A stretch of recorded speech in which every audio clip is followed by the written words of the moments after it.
Republic of Zaire is 10 times the size of its old colonial overlord, Belgium. Kenya is more than twice the area of the United Kingdom. Yet Africa has few paved roads and hardly any public transport.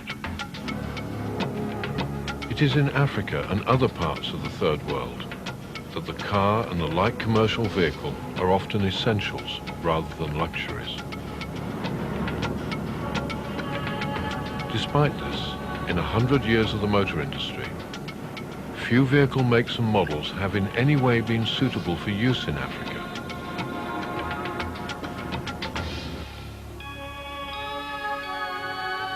These are experimental prototype cars for Africa. In a world where money is the least logical of all commodities, where short-term planning is endemic, and where there is an inbred contempt for the poorer countries and their problems, the Africars have been developed against the odds. To prove a point, we have set out with the wagon, the pickup and the six-wheeler on a crucial 30,000-kilometer test run. Starting from Jokkmokk on the Arctic Circle, our journey should end after crossing the Equator in Nairobi, capital of Kenya. The route started on snow and ice, then continued with high-speed runs on European motorways. Once in Africa, we followed the sand pistes and the corrugated rocky tracks in the Sahara Desert. After delays caused by the closure of the Nigerian border and a civil war in Chad, we undertook a journey without maps or guide tracks round the north of Lake Chad. The rapid transition from desert to jungle was made in the Central African Republic. Only 4 of our original team of 6 are left. Carolyn Hicks, co-originator of Africar and troubleshooter, is now driving the wagon on her own. Liza Meller, our cook, is principal driver of the pickup. Charles Best, photographer, completes the pickup crew. I have the responsibility of seeing that we all get to Nairobi, despite physical conditions and financial constraints.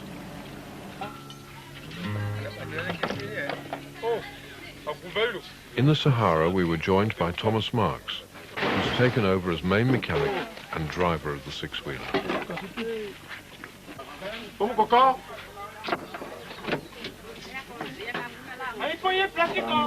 Now, with just 5 drivers and still more than 3,500 kilometers to go to Nairobi, we've reached the Ubangi River at Bongasu, the border between Central African Republic and Zaire. We intend to drive south to Kisangani, capital of Zaire's eastern province, and then head for the Ruwenzori Mountains, Kampala, capital of Uganda, and finally Nairobi, if the roads are passable. In equatorial Africa, the area that used to be called the Congo Basin, there are thousands of rivers and river tributaries. Almost every main road is served by diesel-powered ferries, large enough to carry trucks as well as cars. The problem is that first you have to have enough diesel fuel for the crossing. Then you have to have enough battery power to start the big diesel engines. And lastly, you have to go and catch your ferry, which will of course be on the opposite side of the river. The enshrined laws of the universe operate as inconveniently in Africa as they do in the rest of the world.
Just before reaching Bongasu, we'd met John, a Dutch carpenter travelling on his own in a Land Rover. He'd been unable to get directly from Cairo to Uganda through the southern Sudan because of the civil war.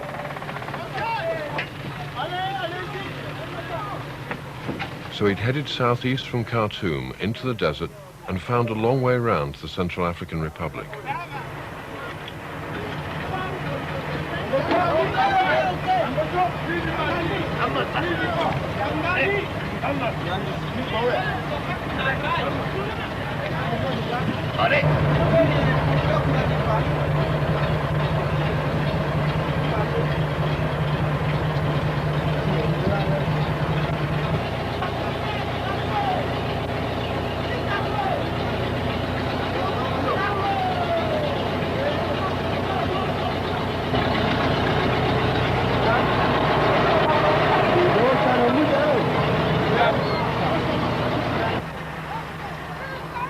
As we approached the Zaire side of the river, the ratchet slipped on the loading ramp.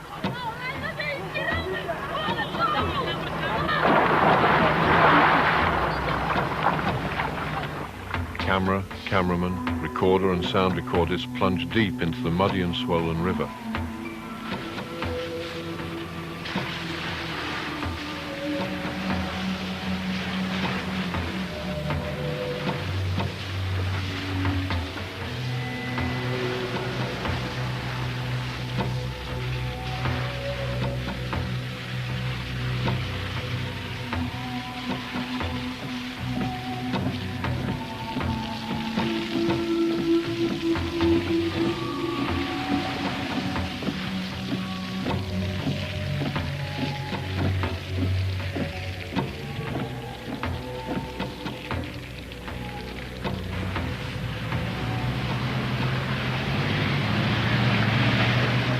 This is the main road south from the second largest town of the Central African Republic to the capital of Zaire's eastern province.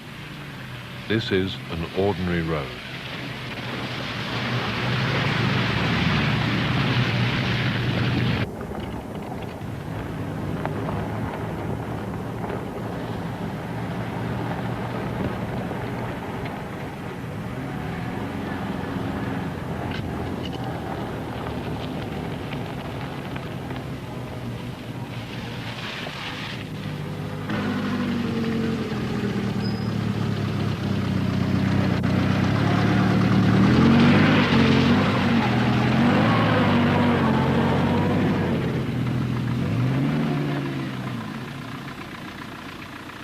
Forced to take the long way round from Khartoum, John is now short of money, food and fuel, and apprehensive about the roads in Zaire.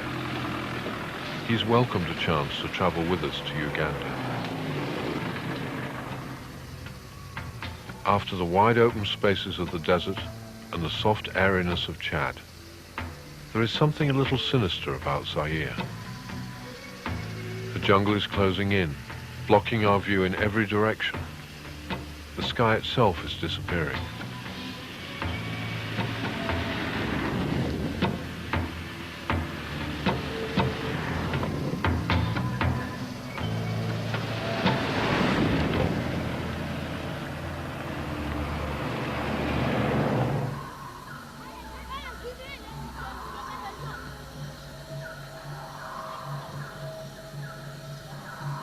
We pass through settlements abandoned in the Civil War of the early 1960s and never reopened. Those were violent days when Belgium, Britain, America, South Africa and a clutch of multinational corporations sought to separate the mineral-rich southern province of Katanga from what had been the Belgian Congo.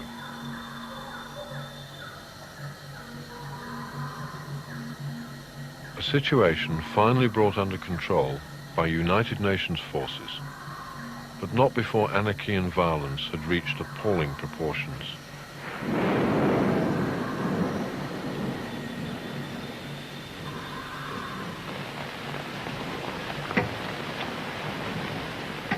I remember that time, and to me our claustrophobic and sodden jungle camps seem full of ghosts. Dag Hammarskjöld, Secretary General of the United Nations, killed in an unexplained plane crash, and the thousands who died for nothing more than greed and a misjudged adventure planned tens of thousands of miles away.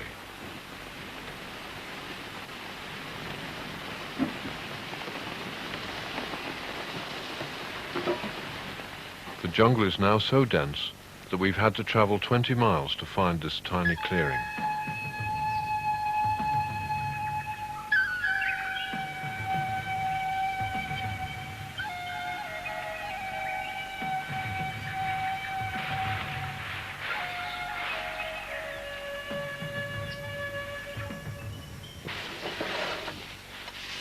It looks like we have another of our temporarily borrowed and abused gearboxes to fix.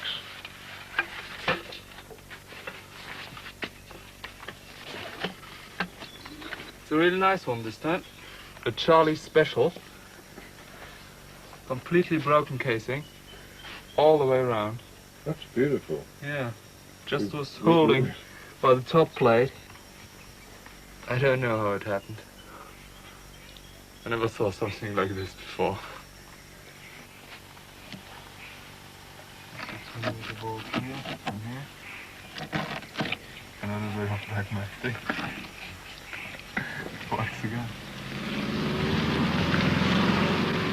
This time the gearbox has been stuck back together with black mastic and a steel strap to hold it. A repair almost as good as the hardwood piston in a 6-cylinder truck engine that we heard about in Zaire.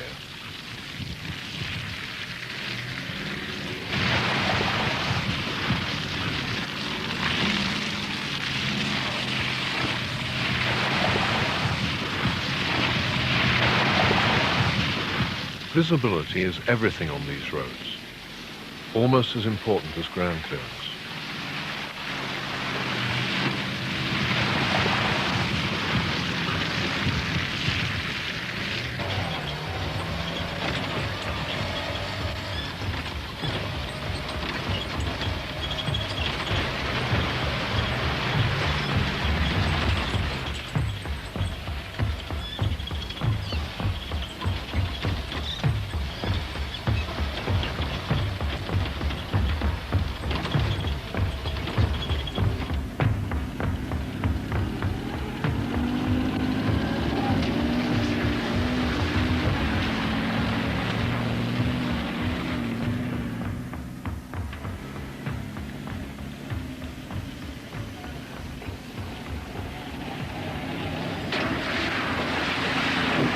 The roads are rarely maintained, and then only to suit truck traffic. Wheels on a vehicle for Africa need to be set wide apart to match the track of at least the inner wheels of the average truck. This is especially the case with many of the log bridges. A truck or an Africar can generally drive straight across. A narrower vehicle often has to negotiate the crossings with the delicate balance of a tightrope walker.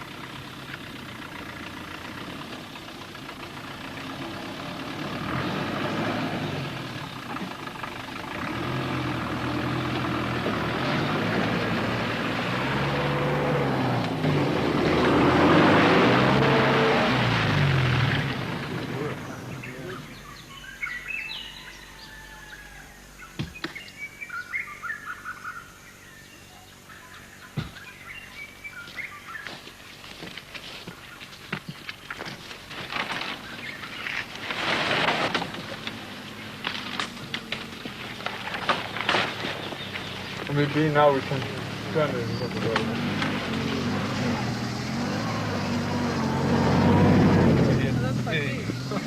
Breaking bolt. We can run up from this side. We can run up this side, yeah.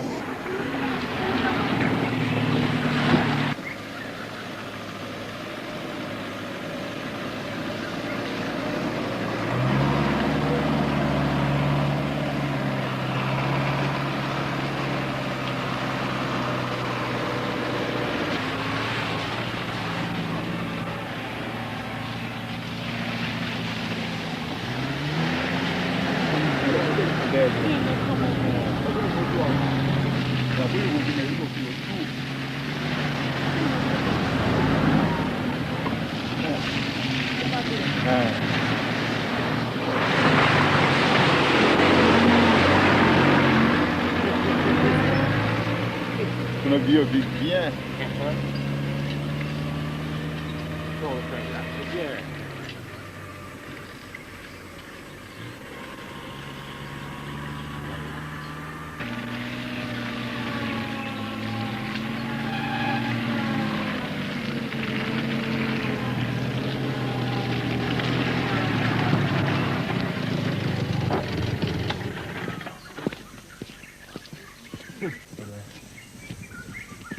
Yeah. But now the differential is on. Yeah, the differential is on, the rest is free.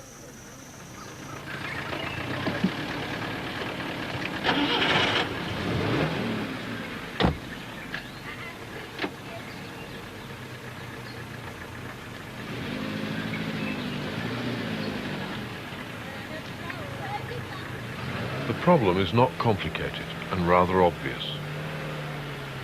A solid beam axle with a differential in the middle tends to have about 8 to 9 inches ground clearance, 200 to 225 millimeters. Once this is used up, the axle simply sits on the road. The wheels are off the ground, and no one is going anywhere fast. In Africa, it happens all the time.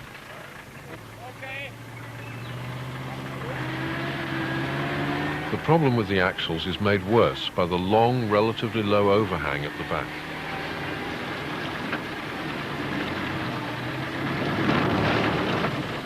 A main reason for building long chassis Africars with 6 wheels and little overhang.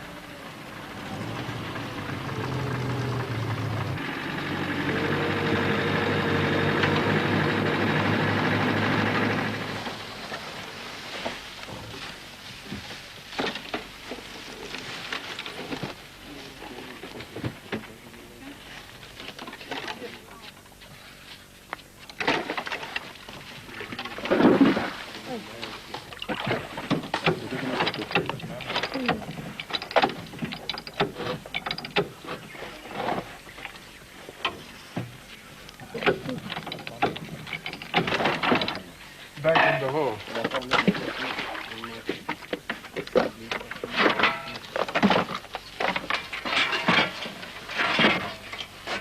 But this must be enough. I don't want that to slip. I'm going this way. Oh, you want to go this way? Yeah. Oh, okay, then it's enough.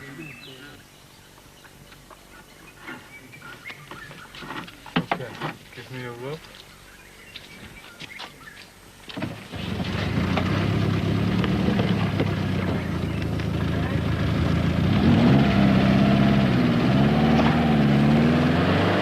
A car made or sold in Africa must be able to negotiate normal African roads There is no excuse whatsoever for a car, let alone a four-wheel drive all-terrain vehicle, getting stuck on a main highway.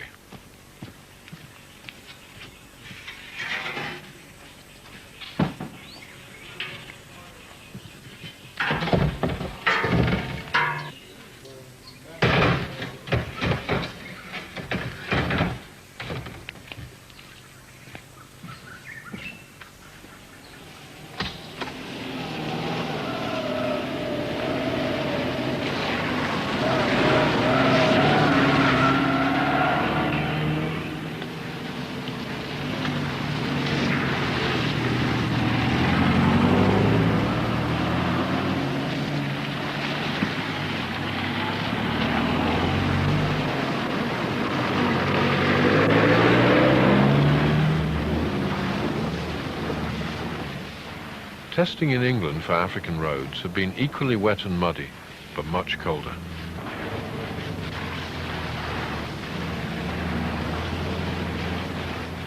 The Africar is quite different to conventional four-wheel drives. There is over 12 inches or 300 millimeters of clearance. The smooth underside of the chassis can float and slide on the mud. This is two-wheel drive in 18-inch or 450 millimeter deep ruts.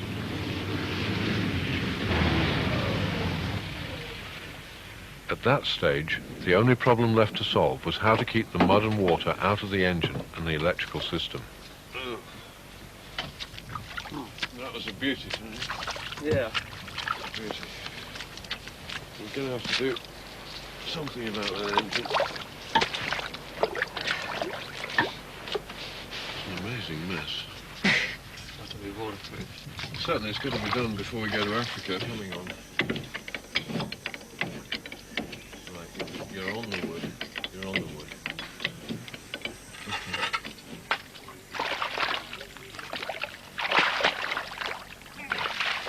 This type of Central African earth road is the kind of road that we really designed the Africar for in the first place. When we considered the width between the wheels, the ground clearance, the general stability of the vehicle and its traction, it was this kind of road that we had in mind. Immediately after the rain, it's very difficult and dangerous to drive on because these holes fill up to the top with water and you have no idea what's underneath. Might just be a few centimeters, or it might be a meter or two. Some holes on these roads can swallow whole trucks, let alone cars.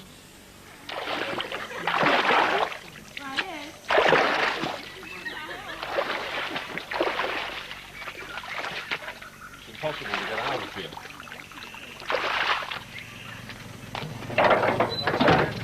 Okay, I'm ready.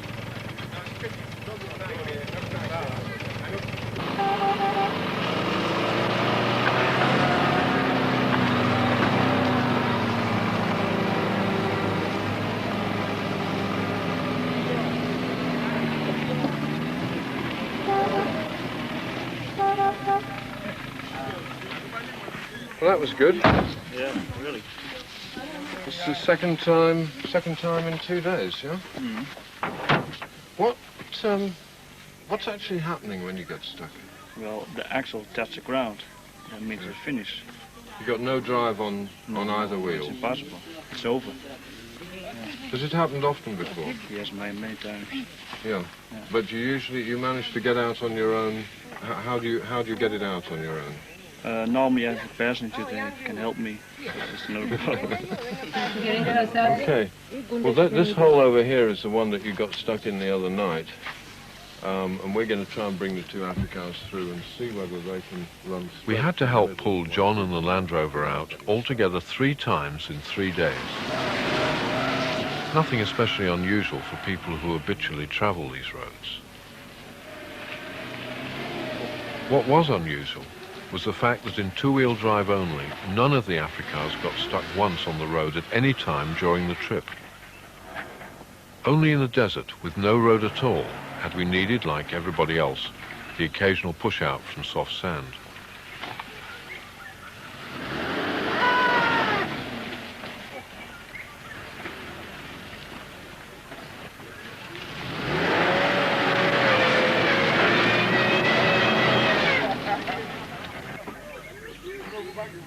second one? It has to be there. Who did? One side.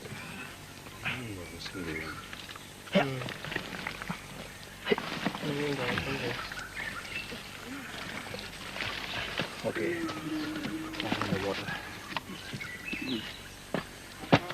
Thomas, take a run at it.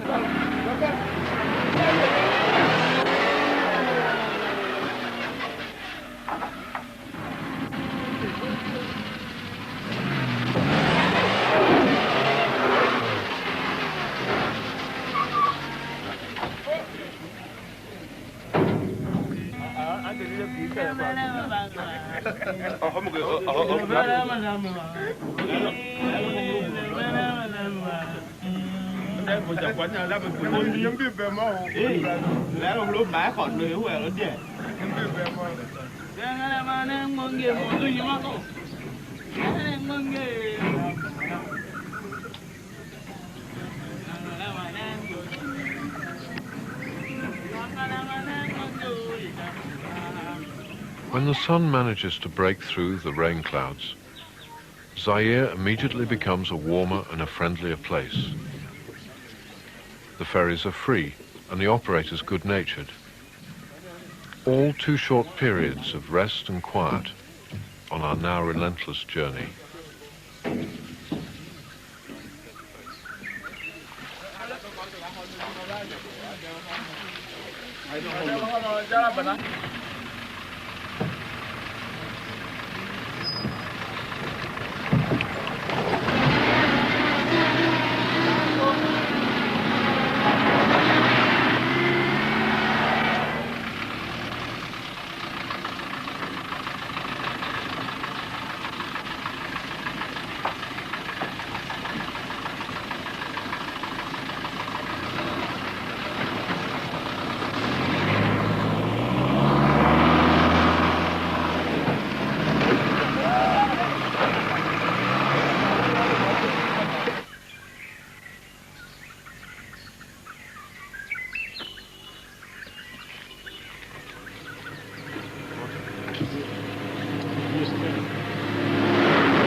Last night we broke our last remaining rear suspension unit.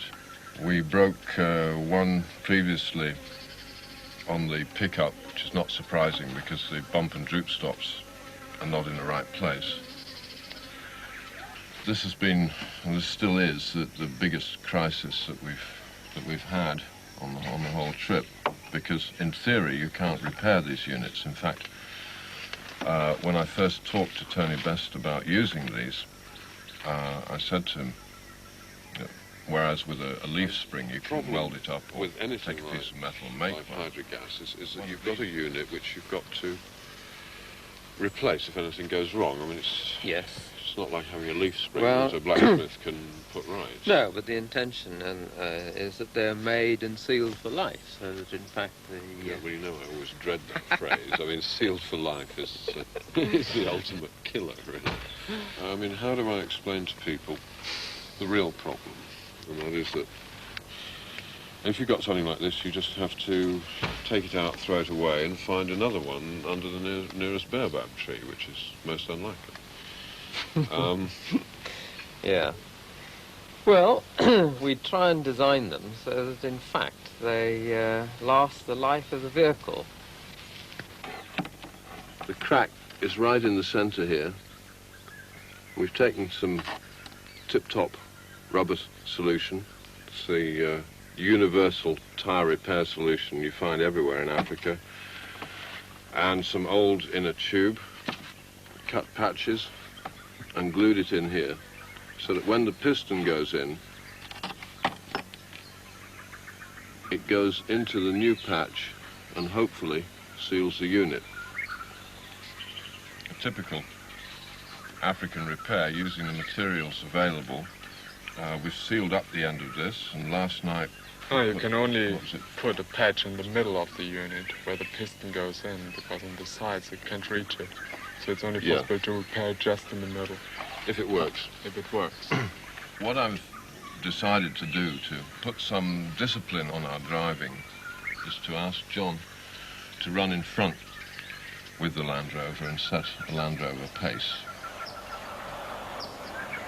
So the Land Rover had its revenge, and Tony Best was proved right. The problem was caused by another prototype quality control slip, and not any deficiency in the life of the unit. Later we found that the rear suspension pushrods on the six-wheeler had a machining error. Less than 1 millimeter of steel was left to carry up to 6 or 7 tons load each time we went over a bad bump.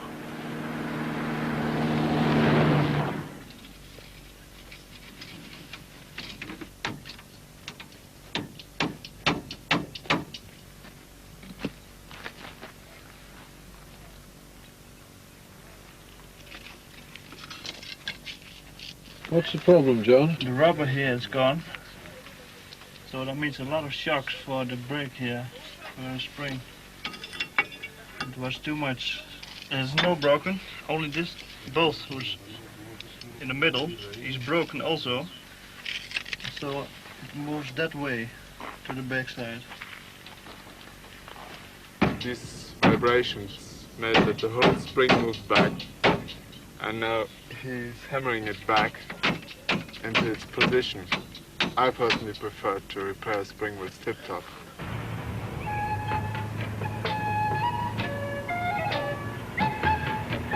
John was capable and said that he had the problem under control.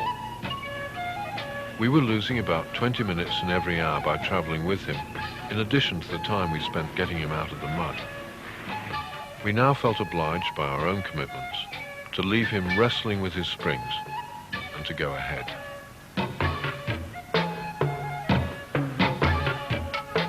To make up time, we decided to take a short but doubtful road straight over the Ruwenzori Mountains to Uganda.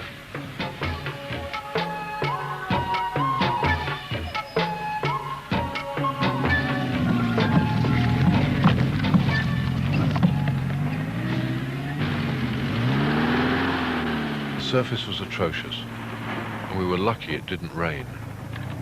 This is the notorious black cotton soil, almost bottomless when wet.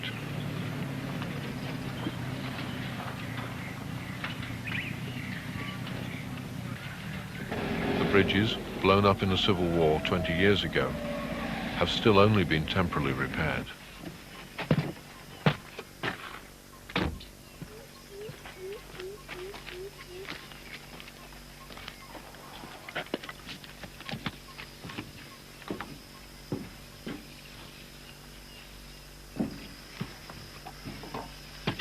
Do you think we can make it? Yeah.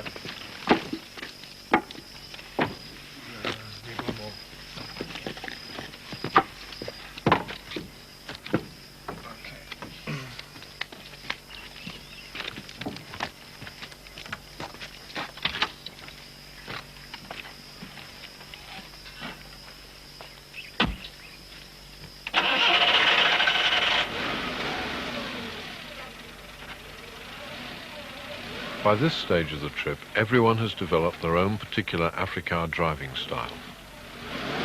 Charlie makes a valiant attempt to run over the cameraman. Carolyn calmly and simply drives over the obstacle, no fuss, no problem. And Thomas? Well, Thomas.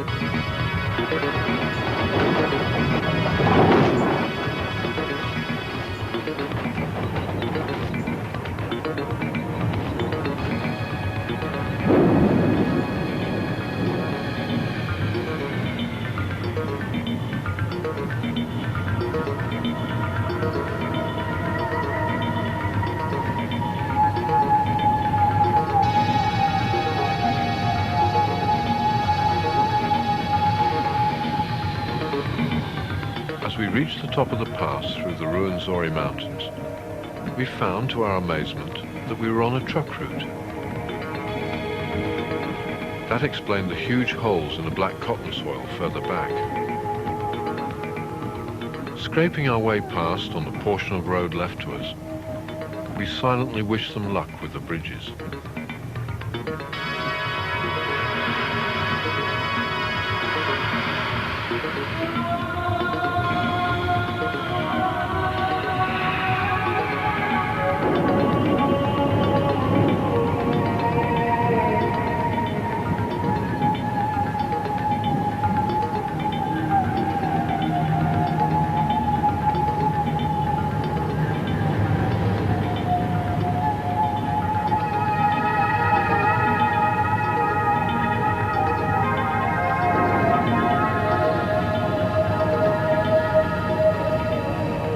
Weather clamped in.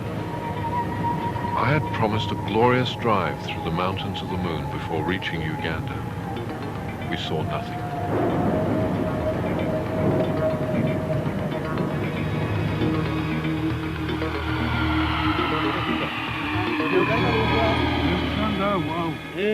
Well, we made it. It's really strange to be sitting here at the equator with 3 wooden cars, 2 of which were finished the night before we left England. And it's nice to be sitting here because of all the prophets of doom that we've met along the way, who said that we would never make it. Said that if we got through the Sahara, we'd break the cars in Zaire. The main problem was Nigeria, and nothing else. And all this time we waited under the trees, on the road, going backwards and forwards, thousands of kilometers. This takes your nerves over the time. I did enjoy our time in Niger because it gave me an opportunity to really get to know a town properly, because we've been passing through the countries and towns so quickly. The desert was...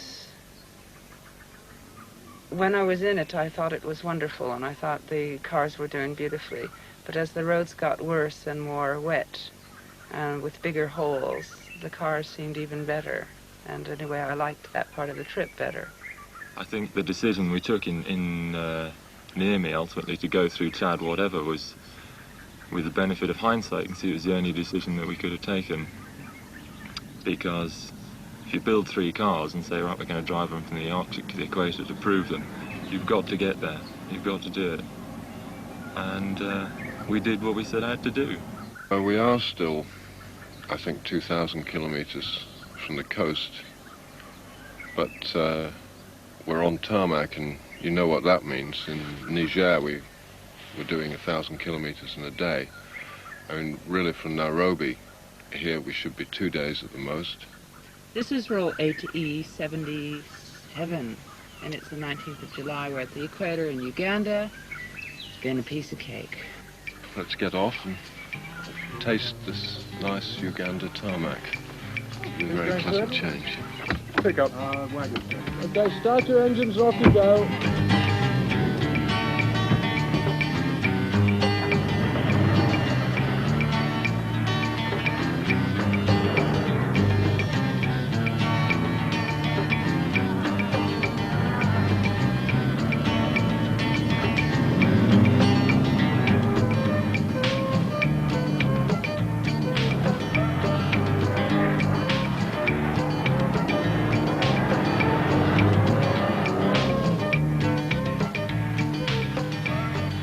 Uganda roads did not live up to their promise, but the main routes in Kenya were almost as good as Niger. Then we were back in Europe, Nairobi.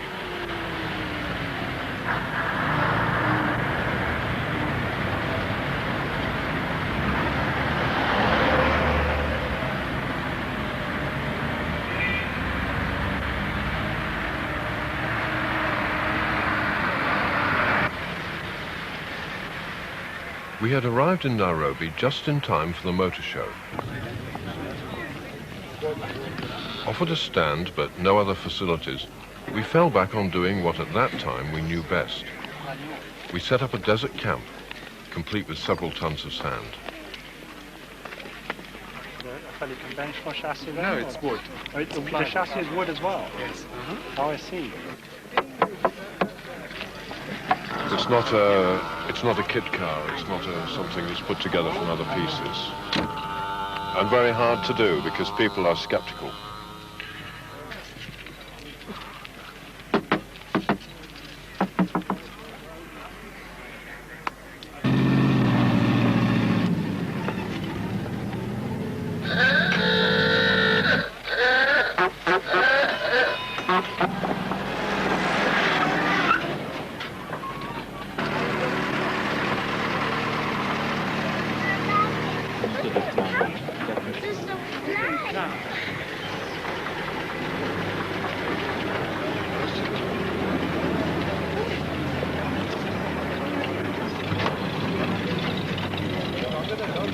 No effort to bloody clean it. Oh, well, they're trying, yes.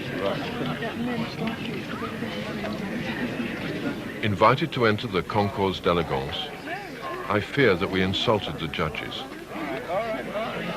But we all felt the prototypes were looking pretty good just 3 days after the end of the trip. Another crowd puller, Tony Tar's Africar.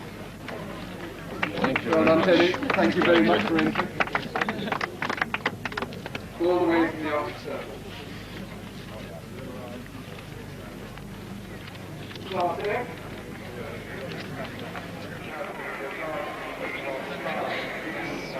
If you wanted to buy a motor car in Kenya at this moment, you couldn't. You have to apply to the central bank for permission to buy a motor car, and they will turn down your application because we've got absolutely no foreign currency in this country at all at present. We're suffering like all the other countries in Africa. Mike Doughty grew up on a farm in Kenya. He is organizer and 4 times successive winner of the Safari Rally. Is really rather controlled by the price of coffee. The bottom has fallen out of that market, so there's no money to buy motor cars with, so the bank turns down your application every time. The cars that are available at present are locally assembled pickups and vans, commercial vehicles, things like Datsuns and Toyotas. They're imported as CKD kits from Japan, and our assembly plant in Mombasa puts them together, and they're producing a super product. But of course they're products that are designed for doing a delivery job in the main streets of Japan. They also, I believe, are having a problem getting permission from the central bank to import these kits because, of course, they also need foreign currency. The suspension design of these cars is specifically for smooth roads, and we are such a small market that I don't think that these big manufacturers bother anymore to make a suspension which is going to be really good for our conditions. The problems of vehicles, roads and foreign exchange are universal to the world, not just to Africa. In Australia, Doug Stewart, experienced and successful endurance rally driver, road tests cars for the Japanese motor industry. I'm a bit nervous of using the new breed of four-wheel drive vehicles because mainly I think they're a compromise between what's needed by people on difficult land and what people want to have on the boulevard. Maybe they'll go for a weekend somewhere and perhaps get in some mud or go and join a club where everybody's looking after them. In countries such as this, you've only got yourself to rely on. And so the type of vehicle is terribly important because to some extent, if not your life, certainly your well-being and your health depends on it.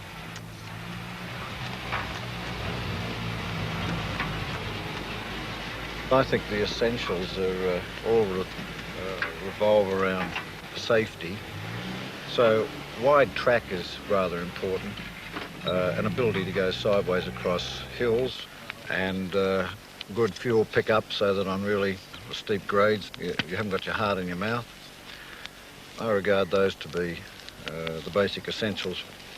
And as you can see, looking around here, there aren't too many four-wheel drive vehicles that will meet those specifications, in fact none that I know of, and some that are supposed to wind up breaking their frames.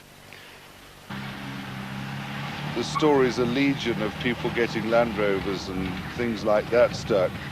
There's one place about 20 miles out of Nairobi where the ruts at this moment are about 2 feet deep. But there's another place nearby where you could easily motor along if you'd got 12 inches clearance so that your differential was not going to hit the middle of the road. So a foot clearance would be quite adequate. Plenty of parts of Australia could use such a vehicle. I mean, the cost of extending roads in this country relevant to our population, of course, is so dramatic that many people who really need good roads simply because there aren't the right sort of vehicles for them are never going to get them, or at least not in my lifetime. So it has to be a vehicle rather than roads.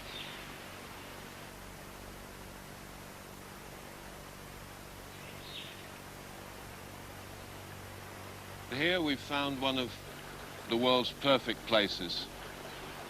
It's called Chulu Camp.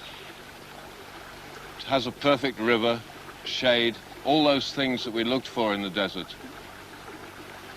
Here we can relax and try and recuperate from what has actually been a very hard trip. Africa always produces pressures, whether it's borders or distances without fuel, roads which are almost impassable, rains when you don't expect them. Somehow it always produces pressure. What we've really got to do this afternoon is to find an elephant for Carolyn. I don't believe they exist. I thought that was tomorrow. At the game park. Because I've tracked, well, either this afternoon or tomorrow, because last time we were here, We I chased her. spent 2 weeks trying to find her an elephant. We chased through the Aberdares, the famous elephant walks, every place. Never Sorry. found anything at all.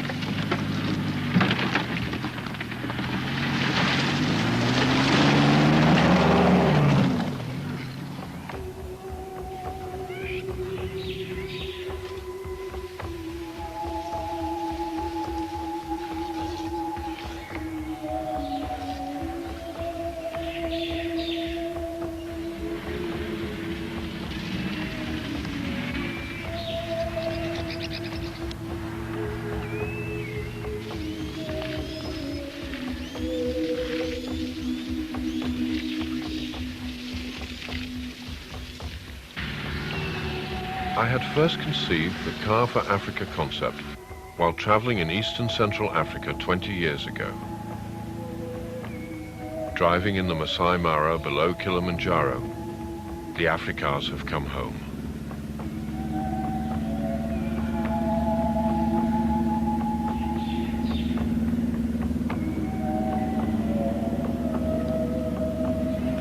But we might as well have stayed at home.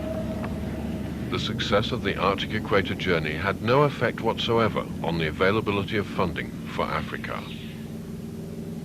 For 2 years, from 1984 to 1986, we fought a desperate battle against indifference and contempt for the Third World. We were committed to make good the promise of both the vehicles and the offer of genuine local manufacture. Then, in the summer of 1986, support started to trickle in, particularly from Holland and Australia. To get things moving forwards, an example of an Africar factory had to be set up somewhere. I went to Lancaster, past the factory where my father worked in World War II, and where I remember seeing Mosquito aircraft being built almost entirely from plywood and stuck together with glue.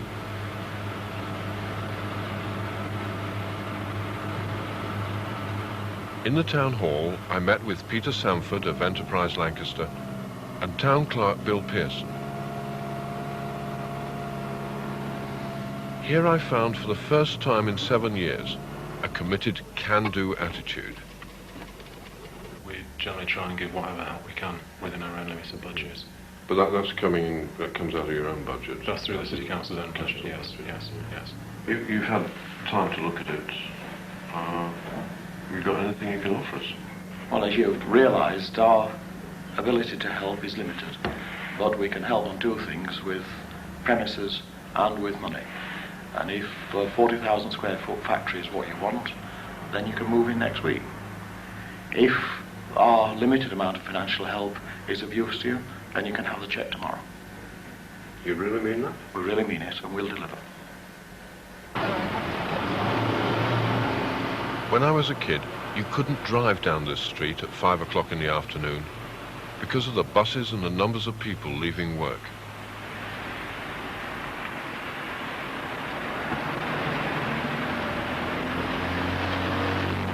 This site alone had 1 million square feet of factory space, employing 3,000 people. Now look at it. Perhaps Africar can do something for Lancaster, as well as for the Third World.